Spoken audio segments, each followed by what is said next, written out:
Астанада аккордеоншылар мен баяншылардың байқауы өтті. Бас аяғы 50-ге жуық өнерпаз бақ сынаған додаға еліміздің барлық аймағынан үміткерлер қатысты.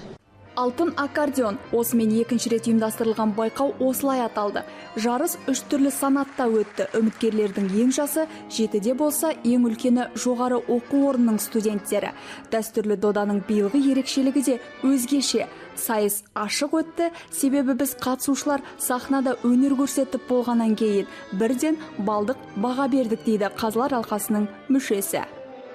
Охвачены все регионы Казахстана. Байқауда Алматы, Шығыс Қазақстандықтар және Өскеменнен келген қатысушылар бар. Биылғы байқау ерекше, себебі үміткерлердің көпшілігі ауылды жерлерден. Тағы бір байқағаным, қалалық қатысушыларға қарағанда ауылдық өнерпаздар музыкалық аспапта шебер ойнайды екен. Халықаралық көрме басталғалы жатыр. Сондықтан біз өзімізді жан-жақты көрсетуіміз қажет. Әсіресе мәдениетімізді паш ету басты міндетіміз. Шарада Алтын аккордеон 2016 республикалық байқауының гран-при жүлдегері Олжас Нұрлановта өнер көрсетті. Сондай-ақ жобаның өткен жылғы лауреаттары да шетел және Қазақстан композиторларының шығармаларын асқан шеберлікпен орындап шықты.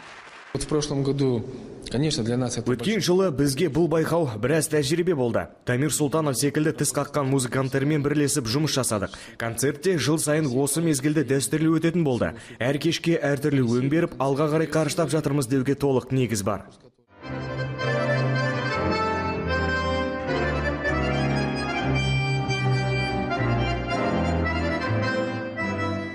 Концерт байқаумен қатар жеңіс мерекесі күніне де арналып отыр. Сондай-ақ дәл осы бағдарламаны ұйымдастырушылар экспоға келетін қонақтарға да ұсынбақ. Первое произведение было это Астра Пиццола. Ең бірінші дәл осы құрамға арналып жазылған Астра Пиццоланың шығармаларын орындадық. Яғни онда рояль, контрабас, скрипка, гитара және баян ойналады. Бұл өте үлкен концерт, әрі соған сай өте күрделі шығарма.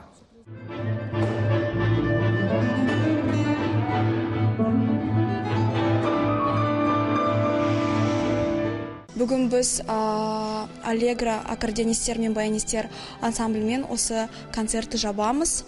Бұл концерт негізі екінші республикалық ашық эстрадалық аккордеонистер мен баянистер атты Голд аккордеон атты концертінің ашылуына орай арналған мерекеміз.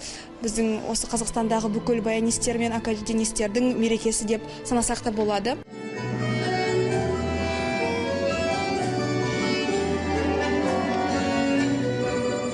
Баян және аккордеонды 5 жастан бастап үйренуге болады дейді мамандар.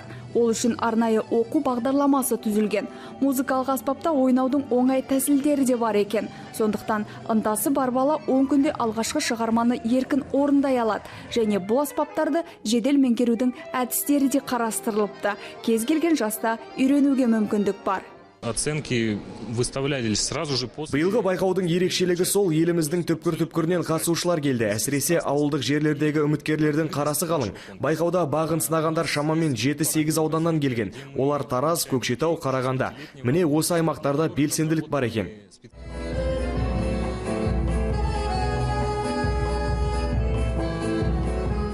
Талдықорғандық Мәжит Шәкіров ақ аккордеонын алтын аккордеонға алмастырып алды. Жас музыкант бұған дейін талай байқауларда топ жарған. Бұл бірінші жеңіс емес. Сондықтан көңілде қанша қобалжу болса да қуанышы басым екенін жасыра алмады. 6 жасынан аккордеонды қолына алған өнерпаз 5 жылдан бері осы аспапты меңгеріп келеді. Ата-анасының қалауымен музыка мектебіне барған Мәжит енді халықаралық байқауларда бақ сынауды жоспарлап отыр. Очень мечтал съездить на это. Бұл байқауға қатысу менің арманым болатын. Дайындыққа 1 жыл жұмсадым. Ұйымдастырушылар жылы қабылдады. Талдықорғандағы ұстаздарыма алғыс білдіргім келеді.